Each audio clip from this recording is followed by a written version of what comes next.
noite a todos. Eu agradeço muito ao convite da doutora Betânia, a todos aqui, membros da SOGIBA.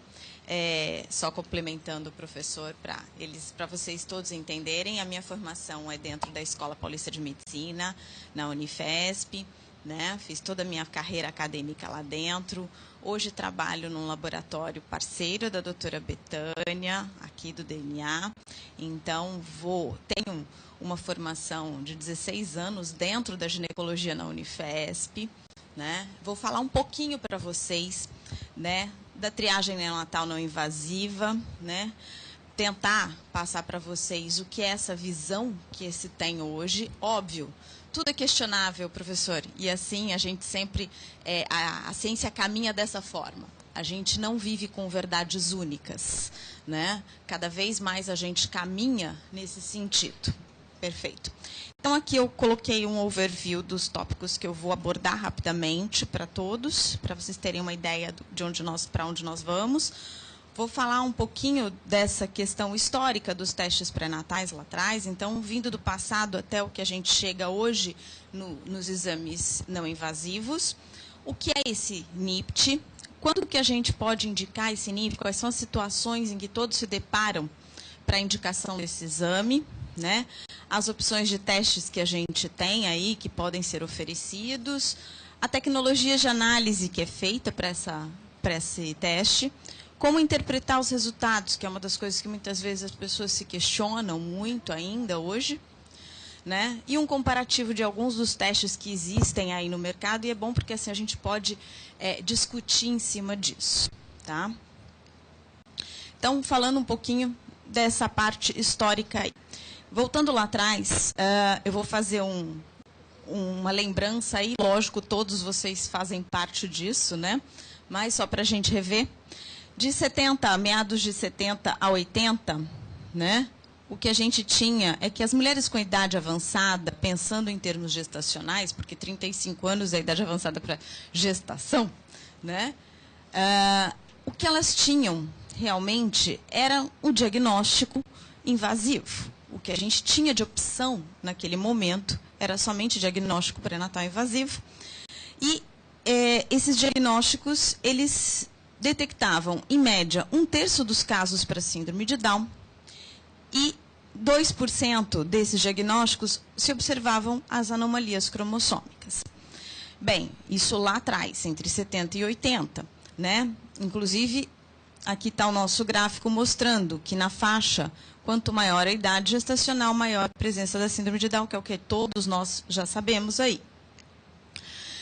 Só que aí, início dos anos 90, houve a introdução de marcadores maternos de segundo trimestre. A grande questão, segundo trimestre. Então, ainda estamos aí num campo que ajudou. Claro, com essa estratégia se conseguia fazer uma detecção de 2/3 agora dos casos para síndrome de Down, 4% dos diagnósticos invasivos a gente já tinha observação de alterações cromossômicas. Porém, ainda está longe do que se quer, né? Longe do que a gente consideraria um ideal, né? Então, vamos lá. Nos anos 2000, a triagem combinada de primeiro trimestre. Então, aí a gente tem essa estratégia aí da triagem combinada, já 90% dos casos de síndrome de Down, melhorou muito, né? E nos exames invasivos, 6% de anomalia cromossômica, aí a gente já tinha detecção. Então, a gente foi ampliando, ao longo dessa linha do tempo, a capacidade de detecção dessas alterações, né? Bom, fantástico, fomos melhorando, caminhando, né? A sensibilidade da triagem combinada, então, chegou no seu limite, que é 90%, aí, aceitando uma taxa de 5% de falsos positivos. Disso, então, isso significa que a gente teria aí, pensando-se num geral, a cada 100 fetos com síndrome de Down, essa triagem não conseguiria detectar 10. Tá? Ainda teríamos um gap aí, uma falha. Esse resultado, lógico, é um índice de risco, é um parâmetro estatístico, sem sombra de dúvida, né? Mas, ainda assim, isso deixa as gestantes, em muitos dos casos, insatisfeitas, porque ainda tem falhas, né? E, lógico, com o passar do tempo, cada vez mais a gente vê que os pacientes eles chegam com mais informação, querendo saber mais e entender mais. Se o índice é superior a 1 para 270, dependendo do centro que se considera, recomenda-se, né, ou recomendava-se a realização de uma triagem diagnóstica invasiva. Com isso, a gente teria 1 a cada 20 mulheres se submetendo a um procedimento invasivo que seria considerado desnecessário de primeira mão, em primeira mão, é o que a gente chama, né? A gente não está dizendo que esse procedimento não seja lá, talvez necessário num segundo momento, mas numa primeira mão poderia não ser ele a ser lançado de cara. Sendo assim, quando a gente fala nas técnicas invasivas, e aí eu vou chover num molhado para vocês, lógico, sem sombra de dúvida, vou falar um pouquinho delas, só para a gente relembrar aqui, em função dos testes que eu vou colocar. Nós temos aí os 3 procedimentos que são feitos de uma forma geral, que é a biópsia de vilosidades coriônicas, amniocentese e cordocentese. Cada um deles tem a sua peculiaridade. Então, quando a gente fala em velocidade coriônica, o período é o que conta para a gente. 10ª, 15ª semana, o risco acaba sendo um risco de 1,5% a 3%, um risco considerado alto, né? A amniocentese, a partir da 15ª semana, de uma forma geral, né? O risco é menor, também aqui envolvido, é bem menor. Porém, ainda assim, é um teste invasivo. A cordocentese, a partir da 19ª semana, o risco 2%. Bom, com qualquer uma dessas técnicas invasivas, a gente tem a possibilidade de fazer testes diagnósticos reais. Quais são os testes diagnósticos que nós podemos fazer com qualquer uma dessas técnicas? Para tentar acessar o que esteja acontecendo com o embrião feto, ou melhor, com o feto. Então, cariótipo. O cariótipo é um velho conhecido de todos nós, né? Faz análise morfológica dos cromossomos. Eu consigo avaliar lá no meu cariótipo a presença, a ausência de um determinado cromossomo, né? A grande questão é, o cariótipo requer um cultivo celular. Ele demanda um tempo para ser realizado, né? Também. Então, a gente tem um tempo requerido. O QF-PCR, que é uma técnica um pouquinho mais avançada aí. Então, o QF-PCR, que é o Quantitative Fluorescent Polymerase Chain Reaction, ele permite um diagnóstico bem mais rápido aí para a gente, tá? Dessas alterações clássicas, 13, 18, 21, X e Y, né? Em casos de urgência, esse resultado a gente consegue até ter em pouquíssimas horas, né? Quando você tem uma necessidade, uma urgência, ele é um teste bem mais rápido. O FISH, que é bastante conhecido também da gente, né? O FISH é a hibridação fluorescente, né? Ele detecta as alterações por sondas de DNA marcadas, né, com fluoróforos. Essa técnica é uma técnica também bastante interessante. A gente lança a mão muito desta técnica ainda, hoje, para várias confirmações. E, por último, o CGH-Ray. O CGH-Ray, de todas essas técnicas que eu coloquei para vocês, é uma técnica que abrange de uma forma bem diferenciada aí as alterações. Por quê? O array, o CGH-Ray, ele permite a detecção de alterações genéticas e cromossômicas para mais de 100 síndromes cromossômicas.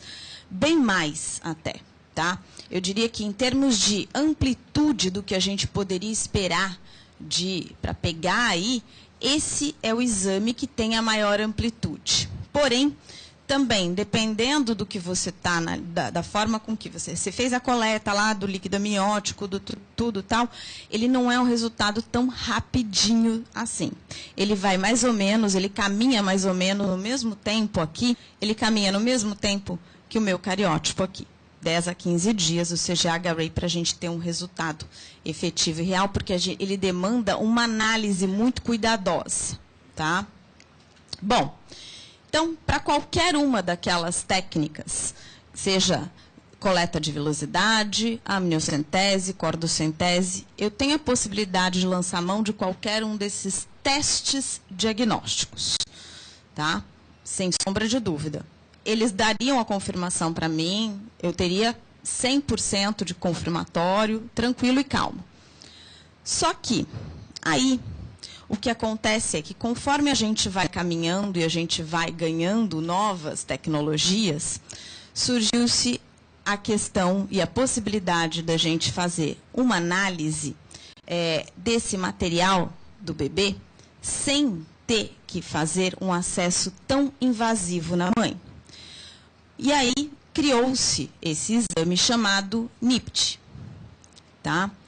O que é o NIPT, afinal de contas? Né? O NIPT, ele é uma triagem pré-natal não invasiva. Né? O termo vem do inglês, No Invasion Prenatal Test. Porém, eu costumo dizer o seguinte, eu não gosto do termo não invasiva 100%, porque ela é invasiva de um jeito ou de outro, porque eu tenho que acessar o sangue. Eu tenho que colher um sangue. Só que eu não vou fazer nenhum procedimento mais invasivo com relação ao bebê. Então, a gente adota a terminologia de técnica de teste de triagem neonatal minimamente invasivo. Tá? Eu acho que esse é o termo até mais apropriado para a gente considerar, porque eu estou colhendo um sangue materno. Né? Essa técnica ela é baseada num conjunto de técnicas moleculares, a gente faz análise de DNA, né? A gente vai identificar nesses fetos, né? Ela tem o objetivo de identificar com fetos com risco de alterações cromossômicas e genéticas. Ele entrou no mercado como uma alternativa para os testes considerados invasivos, certo? Mas vamos guardar a palavra triagem. Ele é um teste de triagem, ok? Então, não podemos esquecer isso. Isso é importante. Né? Ele é uma alternativa, sim. Porém, ele não é definitivo. Bom, a triagem neonatal, chamada não invasiva, porque é um sangue materno. E, como eu disse, para nós, e eu gosto de utilizar minimamente invasivo, porque eu tenho que acessar sangue de um jeito ou de outro. Avalia o DNA fetal livre, presente na circulação sanguínea da mãe. Né? E esse DNA fetal, qual a origem dele, de onde ele vem, como é que eu consigo pegar esse DNA fetal lá no sangue da mãe, como é que funciona isso? Essa, muitas vezes, é a grande pergunta do pessoal para a gente, né? Como é que funciona? As células trofoblásticas que sofrem apoptose lá da placenta, elas atravessam a barreira placentária, caem na corrente materna, e é esse DNA que está livre, disponível para mim, que eu vou captar, tá certo? Ele é constituído de fragmentos muito pequenos, gente. Para vocês terem uma ideia, a ordem de tamanho dele é menor do que 200 pares de bases. Para quem aqui não é da área molecular, tão próxima assim, né? Eu fiz os tamanhos para ter uma ideia. Então, um DNA nuclear humano, a gente tem mais ou menos 3,2 milhões de pares de bases, corresponderia a esse tamanho de barra. Um RNA mensageiro, né? Essa mais ou menos 2.000 pares de bases, e o nosso DNA fetal livre, gente, menos de 200, assim, ele é muito pequenininho, extremamente frágil, gente. Então, é um DNA pequeno, precisa de uma técnica que seja bastante precisa para essa análise, tá? Bom, a nossa história do NIPT, nesse nosso laboratório parceiro, só para fazer a passagem para vocês terem uma ideia de como vem isso já caminhando junto com as técnicas que já existem, né, com as técnicas invasivas, em 97 as primeiras publicações sobre o DNA fetal apareceram aí no mundo. Então, tudo começou lá atrás, bem antes até, antes do ano 2000. Em 2004, a gente já tinha condição de fazer análise de DNA fetal no sangue materno, fazendo sexo fetal, o RH fetal, tá? 2012, primeiro NIPT foi introduzido aí na Europa, e na verdade é um NIPT que é feito até hoje, né? Que é um teste americano, é o Harmony, tá? Foi o primeiro teste que eu diria para vocês que foi validado, foi feita uma publicação com validação científica, bem fundamentado. Esse foi o primeiro exame que a gente tem aí notícias de teste, como um teste validado. Em 2015, uma nova tecnologia foi gerada em cima desses testes anteriores, que é o que a gente chama hoje, é o teste que nós fazemos, que é o Neubona. A gente lançou mão de uma tecnologia molecular mais precisa, melhor, que tem uma abrangência muito grande, uma sensibilidade e uma especificidade extremamente alta. Porém, continuamos sendo um teste de triagem, tá? Porém, com uma sensibilidade muito maior e muito melhor.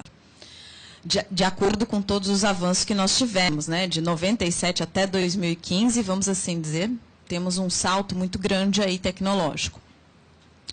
Em 2017, agora, nós acabamos de implementar uma ampliação desse teste. Dentro da mesma plataforma tecnológica, nós temos agora painéis ampliados de detecção. E vou dizer para vocês, mais uma vez, cada teste ele é proposto para um caso, não é para todo mundo, né? Isso é o que a gente tem que ter sempre em mente. A gente pode ter diversos tipos de testes NIPTs, desde o mais básico, que é só 13, 18, 21, até um teste ampliado, onde eu analiso todo o conjunto cromossômico. Cada exame, gente, cada teste vai ser designado de acordo com a necessidade que vocês, dentro do consultório, estiverem vendo com as pacientes de vocês. Cada caso é único. Não dá para se pensar em generalizar e colocar isso tudo dentro de um pacote grande, né? Bom, eu separei um dos muitos artigos de validação que a gente tem ao longo desse tempo. Esse foi um artigo feito em 2011 e tem vários outros. Depois, se vocês quiserem, eu posso passar. Tem uma lista desses artigos de validação. Porque uma das coisas importantes, né, venho da academia, vivi 20 anos dentro da academia e não tem como me desvincular disso, né? Um exame sem ser validado, sem ter toda a comprovação dele, ele não tem condição de se sustentar. Então, a gente precisa disso. Então, quer queira, quer não, muito embora tenha muita gente que não goste de um teste NIPT, de um teste de triagem como o NIPT, ele é um teste hoje já validado, consagrado, tá? Então, esse é um dos artigos que a gente tem para ele, e temos vários outros aí depois na sequência. Bom, então, quando a gente olha para as triagens convencionais versus o NIPT, o que a gente teve de ganho, na verdade, aí? A gente avançou um pouquinho, né? A gente passou lá dos 90%, e estamos hoje com 99%, acima de 99%. A gente considera 99,8%, 99,9% aí dentro das análises realizadas hoje. Tá? Bom, agora, para quem que a gente vai indicar esse teste, né? Então, quando é que se indica? Em que situação? Eu separei aqui algumas situações para vocês. Assim, vocês podem até me darem outras até, se vocês acharem que existem mais opções aí possíveis. Idade materna avançada é o carro-chefe, né? Muitas vezes, assim, a gente pensa o seguinte, a idade materna avançada, indicar um NIPT. Qual deles? Vai depender do que você tem de história do paciente, né? Isso não tem jeito. Isso é o que está lá dentro do consultório, é o histórico que você tem dela. Casos de abortos ou perdas fetais repetidas. né? Então, assim, a gente poderia indicar um NIPT, porque se a mãe já teve casos anteriores de abortamento, de perdas, e hoje ela está com uma gestação e quer garantir, quer saber, quer ter um conhecimento, para você não lançar mão de um teste invasivo, onde você pode gerar uma perda, novamente, o NIPT é uma alternativa. Anomalia fetal, né? Na ultrassonografia ou translucência nucal aumentada. Então, nesses casos, também é um caso que se pode ter uma indicação do NIPT, né? Porque aí começa a se rastrear algo mais. Temos aí uma necessidade de descobrir o que está causando essa alteração aí. Triagem sérica materna, ou seja, o rastreamento bioquímico positivo para alguma coisa que seja indicativo, aí também pode ser um caso. Um dos pais portadores de alterações cromossômicas. Lembrando que, né, isso não é garantia, né? Um dos pais portar uma alteração cromossômica, nem sempre a gente vai ter a herdabilidade para o bebê, tá? A história familiar de doença cromossômica. Né? Se você tiver um histórico muito bem fundamentado, você tem alguma pista e que você tenha a questão da herdabilidade considerada, ótimo. Nos meus anos dentro da Unifesp, poucas vezes eu vi histórias familiares muito bem fundamentadas. O pessoal não tem isso, não guarda. A história familiar é muito difícil de ser montada. A gente tem que rastrear muito para conseguir uma boa história familiar. Né? Filho anterior mal formado, falecido, sem um diagnóstico fechado, e a mãe fica lá, né, preocupada, pode ser um caso a ser indicado. História familiar de erros inatos de metabolismo é também um deles.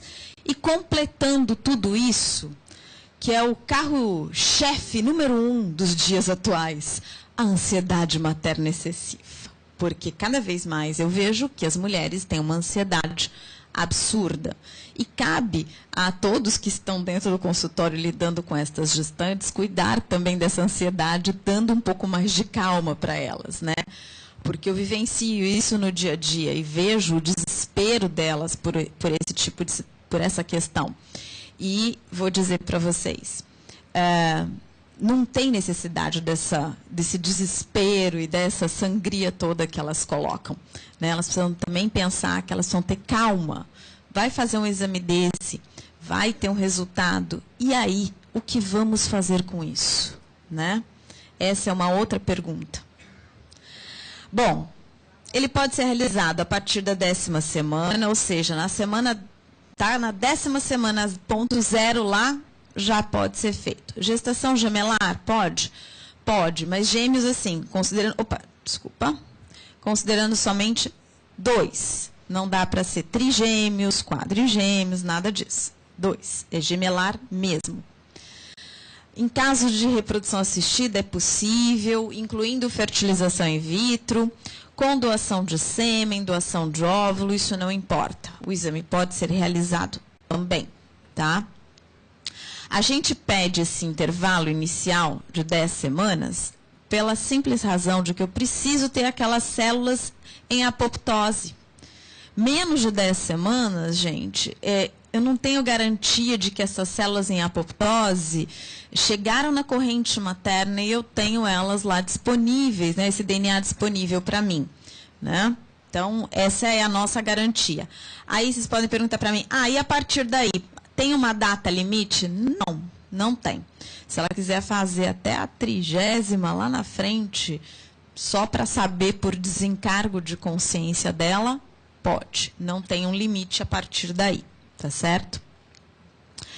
Bom, e como todo exame, né, isso é um exame, muito embora seja um exame de triagem, ele é um exame genético, como tal, precisa da prescrição e do acompanhamento do ginecologista obstetra, gente. Não dá para se falar assim, não, eu resolvi que eu estou grávida, eu quero fazer o exame, eu vou lá no laboratório, eu vou pedir lá para fazer o exame. Gente, não é assim. Tem que ter a prescrição, tem que ter o pedido. Não pode uma coisa ser desvinculada da outra. Quais são as opções de testes que a gente tem aí, que a gente oferece aí para esse NIPT aí nosso? Nós temos 4 opções de testes. Vamos desde o básico até o que a gente considera um avião supersônico, né? Nas gestações únicas ou gemelares, a gente pode oferecer o que a gente chama de teste, né, tradicional, o standard. Ele é 13, 18, para trissomia 13, 18, 21. A gente faz o sexo fetal, ele é opcional, mas é feito, né? De uma forma geral, os pacientes querem. E a gente reporta a fração fetal que foi verificada, tá, gente? Isso muitas vezes, os pacientes, eles têm esse questionamento, mas teve como fazer análise? Teve, tem fração fetal, a gente analisou, tá reportada essa fração, ela é feita separadamente, ela é indicada no laudo lá para o paciente, tá? A tecnologia que nós usamos, isso é o que conta aqui, gente. O salto tecnológico que foi dado é uma tecnologia que a gente chama de WGS in pair-end. Então, é o sequenciamento de nova geração que vocês devem conhecer, todo mundo aqui, né? Que é o NGS, só que aqui é um Whole Genome Sequence. Então, ele é um NGS a mais. Então, ele faz a avaliação de todo o genoma. É um Whole Genome Sequence, né? Em leitura de ida e volta do DNA. Nossa fita, ela tem uma fita num sentido 5,3 e no sentido 3,5. Então, a gente faz a leitura nos 2 sentidos. Essa é a grande vantagem dessa tecnologia. Por isso, a gente chega numa especificidade mais alta, né? A gente tem condição de colocar que a gente tem 99,9% aí, né? Por conta disso. O Advanced, eu tenho 13, 18, 21. Aqui aumenta o quê? As aneuploidias de XY. Então, eu vou detectar também aquelas alterações conhecidas para XY. Turner, Klinefelter, né? Trissomia X. Né? Então, a gente faz essas outras avaliações aqui, né? Reportamos a fração fetal da mesma forma, fazemos análise de sexo fetal, tudo igual. Aqui, a gente só vai aumentando o degrau aqui, a gente só vai incluindo coisas, a gente não vai tirar. O próximo, isso foi, a gente fez a separação agora, em outubro, foi feita uma separação. A gente chama hoje de teste, né, painel pré-natal ampliado. O ampliado, ele reporta tudo que o Advanced já reportava, com as microdeleções mais frequentes aí que a gente tem também investigadas. Quem são essas síndromes de microdeleção? De George Angelman Prader-Willi, deleção 1p36, Wolff-Wichon, que é a deleção 4p, e Cri-du-Chat, que é a deleção 5p. Tá? E por último, o último teste que pega aí tudo isso que vocês já viram, mais o quê? As aneuploidias do conjunto cromossômico, né? As trissomias de todos os cromossomos. A gente chama aneuploidia, mas a gente coloca entre parênteses como trissomia, por quê? Porque monossomia de cromossomos autossomos não tem compatibilidade nenhuma realmente com vida, gente. Então, a gente preza pela análise das trissomias. E por que analisar outras trissomias se aquelas que a gente sabe que têm compatibilidade com vida são 13, 18, 21, já conhecidas, já catalogadas e consagradas? Porque nós tivemos alguns estudos feitos ao longo desses anos reportando algumas outras trissomias não tão frequentes, mais raras, mas com crianças que nasceram. Então, por conta disso, foram incluídas as análises para esses outros cromossomos, tá, gente? Simplesmente por conta dessas outras alterações, desses outros cromossomos que não são frequentes e que não são muitas vezes reportados. A gente não sabe, não tem uma frequência dentro de população, mas são bebês que nascem. Eles nascem, então, já foram descritos aí, tem literatura, eu tenho paper de validação para esse teste ampliado em função desses casos de trissomias raras aí, tá? E justamente por isso eu estou fazendo análise do conjunto cromossômico total aqui para esse teste aí, que a gente chama ampliado, mas todos os cromossomos. Porque, de uma forma geral, realmente, isso aqui é o que a gente tem. 13, 18, 21, XY. Isso é o básico. Isso é o que a gente tem em grande quantidade. O resto, gente, é considerado ainda o raro do raro. Mas, como o que é raro, todo mundo quer conhecer e quer saber também, né? Sempre se chega nessa ponta. Estamos chegando nela. Cada vez mais a ciência caminha para ir descobrindo coisas e levantando aí questionamentos em cima. Esse é um, que eu tenho certeza que vocês têm muitas perguntas em cima disso, né? Porque esse é novíssimo, então a tecnologia de análise que a gente usa, que é o que eu acabei de falar, eu vou só recolocar aqui para vocês. A tecnologia é o sequenciamento massivo de última geração, e a gente chama aqui agora de Whole Genome Sequence. Não é nem mais o NGS, é um Whole Genome mesmo, tá? A gente consegue, com ele, ter uma análise muito mais aprofundada desse DNA fetal no sangue. Essa análise aprofundada faz com que a gente consiga fazer a separação dessa fração fetal da fração materna de uma forma muito mais precisa hoje, tá? Então, isso é o que garante a alta especificidade do teste.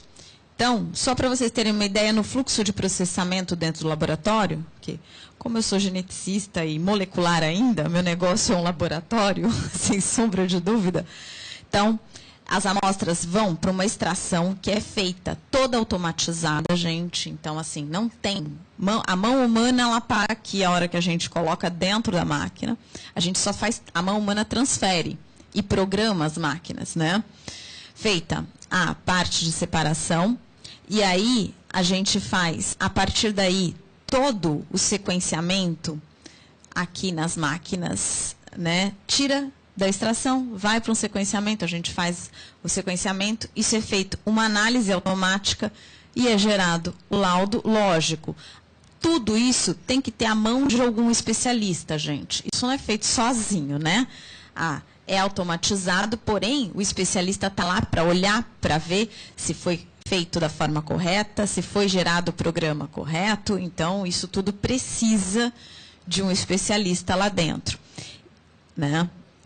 A performance técnica melhora muito em função da gente trabalhar com essa tecnologia mais avançada.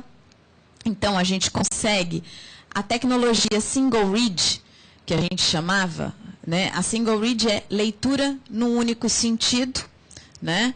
Ela acaba me dando um background de informação, assim, a gente chama de ruído de informação maior, um interferente na análise, tá certo?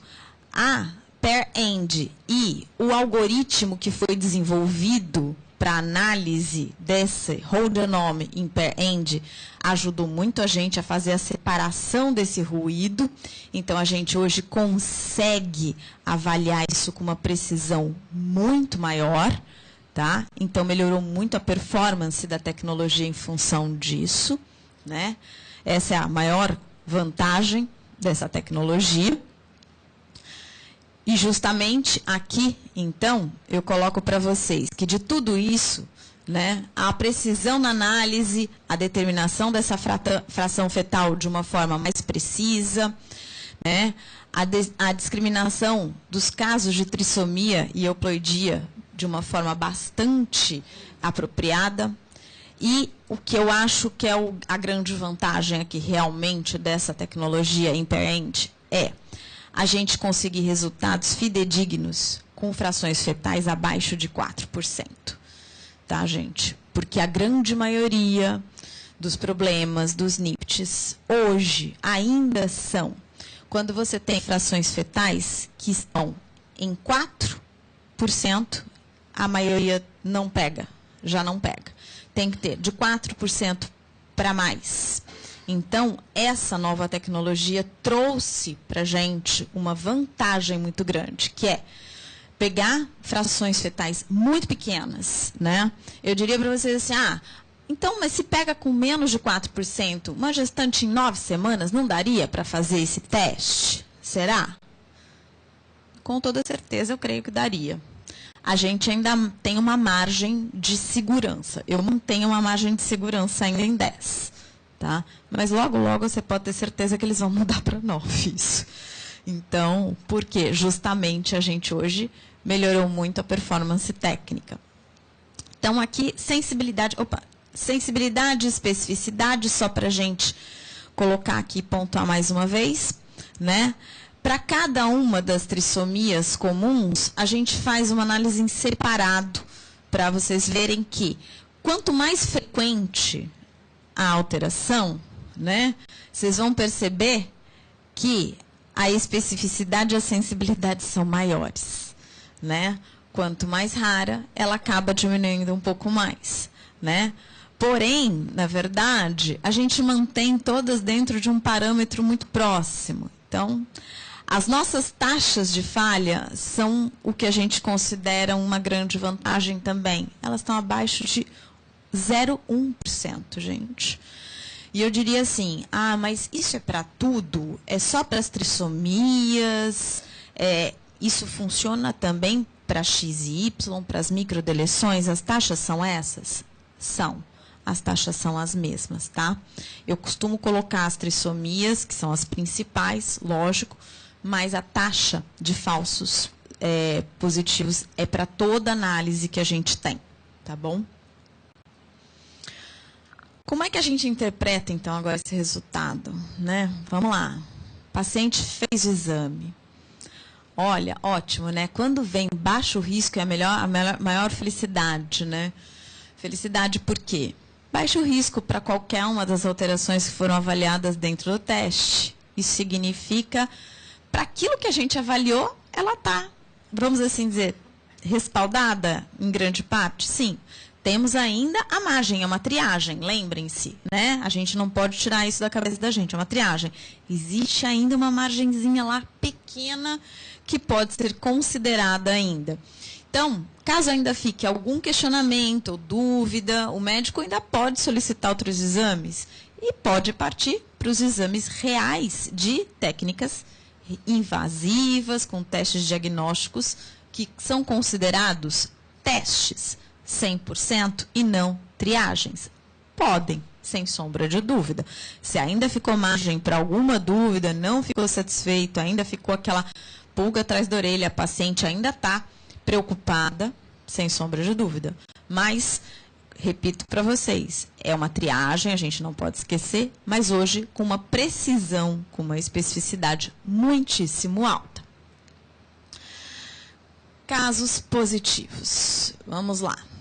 Aí, feto, né, alto risco. O feto tenha alguma alteração dentro das avaliadas no teste. Bom, quando a gente fala, e eu falo assim, justamente por ser uma triagem, vocês reparem que os nossos resultados, eles vêm como alto risco ou baixo risco. Eu não vou dizer para vocês que eu tenho uma alteração ou não tenho. Eu considero alto risco ou baixo risco, por conta disso, porque a gente ainda tem essa margem. O médico, então, pode fazer um teste confirmatório. Então, dependendo da alteração que você detectou, foi lá nas aneuploidias dos cromossomos, né, 13, 18, 21, X, Y, a gente faz confirmatório, porque é FPCR. É a técnica que é bastante precisa, sai rápido o resultado, só que aí eu vou precisar da técnica invasiva lá atrás, né? Eu vou precisar da amniocentese. Agora, o meu material para fazer o que é FPCR vai ter que ser um material de via invasiva. Não vai ter jeito para eu fazer o confirmatório, tá? A gente faz confirmatório para essas alterações todas. Isso está incluído no teste, não é cobrado nada do paciente, tá certo? Por quê? Porque a gente sabe que já deu uma autorização, a gente tem a condição de fazer essa detecção, então é feita essa detecção. No caso das microdeleções é um pouco diferente, tá, gente? Para microdeleção não tem como a gente incluir isso dentro de um pacotão, porque as técnicas são muito pontuais, muito diferentes. Faz o confirmatório também? Faz, tá? Mas ela é a parte. Bom, aí eu coloquei por último um comparativo entre os exames que a gente conhece aí no mercado. Tem mais exames, gente, eu peguei os principais, mas a gente tem mais aí no mercado disponível. Então, coloquei para vocês, né, assim, o teste que a gente faz, o nosso teste, que é esse aqui, o Neubona, o teste chamado Maternity. A gente tem o Maternity 21, hoje tem o Maternity Genome também, né? A Maternity é desse laboratório Sequenon, que é americano, é um grupo americano da Califórnia. Temos o Panorama, que é da Natera, que ele é italiano. Temos o Harmony da Ariosa, que é também americana, tá certo? Esses são os principais testes que a gente tem no mercado. Tem outros? Tem, com certeza. Eu coloquei esses que são os mais conhecidos aí, para vocês terem uma ideia. Tecnologias utilizadas. Então, a técnica utilizada é o que a gente considera, por exemplo, dentro do que a gente tem de mais atual, o nosso é o que está considerando aí, ganhando disparado, porque a gente já está no per-end. O pessoal da Maternity ainda está no whole genome, mas em single read. Aí eles ainda estão dentro do single read. O Panorama é target SNP, então está na tecnologia bem anterior. O Harmony é SNP Array, também está em tecnologia anterior. Tudo que a gente fala nesse sentido é assim, os whole genomes, eles são os mais atuais. Então, se eu colocar para vocês, assim, em termos do que está mais próximo um do outro, o mais próximo do que a gente tem é o Maternity da Sequenon, tá? Fração fetal todos reportam. Taxas de falhas é a grande vantagem da técnica aqui, que é o que eu falei para vocês. Os outros vão ter taxas de falhas um pouco maiores, sem sombra de dúvida, em função da tecnologia utilizada, né? Confirmação dos resultados de aneuploidia, eles não fazem, os outros testes não fazem, de uma forma geral, tá?